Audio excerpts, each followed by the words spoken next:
Teknik restrukturisasi kognitif atau cognitive restructuring adalah proses inti dalam pendekatan konseling kognitif yang bertujuan untuk mengubah pikiran-pikiran yang tidak rasional atau maladaptif menjadi lebih rasional dan realistis.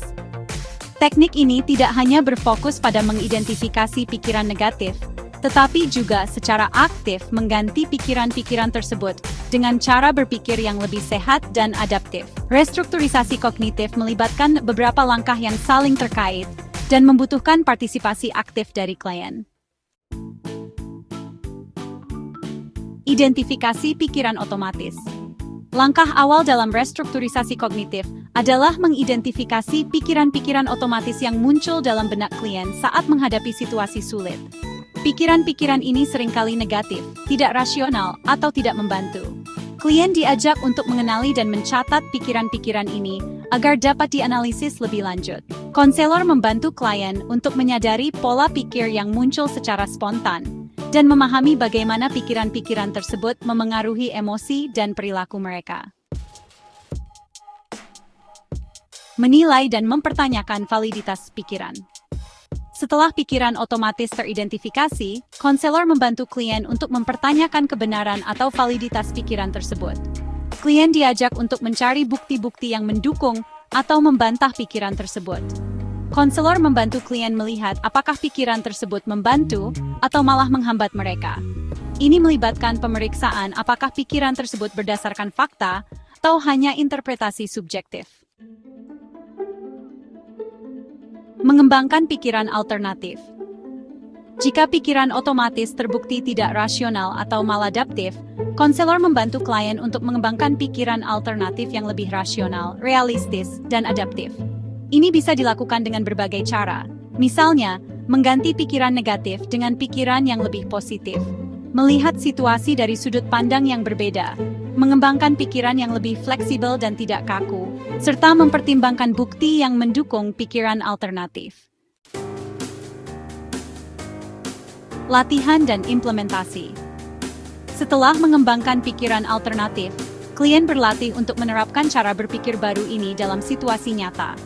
Ini mungkin melibatkan penggunaan teknik-teknik seperti role-playing atau tugas-tugas di luar sesi konseling. Tujuannya adalah untuk memperkuat pikiran alternatif dan membantu klien untuk merespons secara berbeda terhadap situasi sulit. Penerapan restrukturisasi kognitif dalam praktik wawancara konseling. Konselor menggunakan wawancara untuk membantu klien mengidentifikasi pikiran otomatis mereka. Konselor mendengarkan dengan seksama dan mengajukan pertanyaan untuk memperjelas pola pikir klien. Penggunaan jurnal pikiran. Klien dapat diminta untuk mencatat pikiran-pikiran otomatis mereka di antara sesi konseling. Ini membantu mereka menjadi lebih sadar akan pola pikir mereka dan mengidentifikasi pikiran-pikiran yang bermasalah. Diskusi dan analisis. Dalam sesi konseling, konselor dan klien mendiskusikan pikiran-pikiran yang telah dicatat.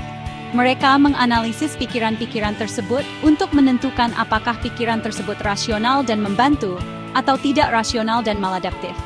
Menggunakan teknik bertanya. Konselor menggunakan teknik bertanya untuk menantang pikiran negatif dan membantu klien mengembangkan pikiran alternatif. Contohnya, konselor dapat bertanya, apakah ada bukti yang mendukung pikiran tersebut? Atau apakah ada cara lain untuk melihat situasi ini? Latihan keterampilan. Konselor dapat menggunakan latihan keterampilan untuk membantu klien menguasai cara berpikir baru. Ini mungkin melibatkan latihan visualisasi, latihan role-playing, atau latihan perilaku kognitif. Pekerjaan rumah. Klien dapat diberikan pekerjaan rumah untuk mempraktikkan teknik restrukturisasi kognitif dalam kehidupan sehari-hari. Ini membantu mereka untuk menginternalisasi perubahan pola pikir dan menggunakannya secara mandiri. Evaluasi dan tindak lanjut. Konselor dan klien secara berkala mengevaluasi kemajuan klien dan membuat penyesuaian yang diperlukan pada rencana perawatan. Restrukturisasi kognitif adalah teknik yang fleksibel dan dapat digunakan dalam berbagai masalah psikologis, seperti depresi, kecemasan, dan gangguan makan.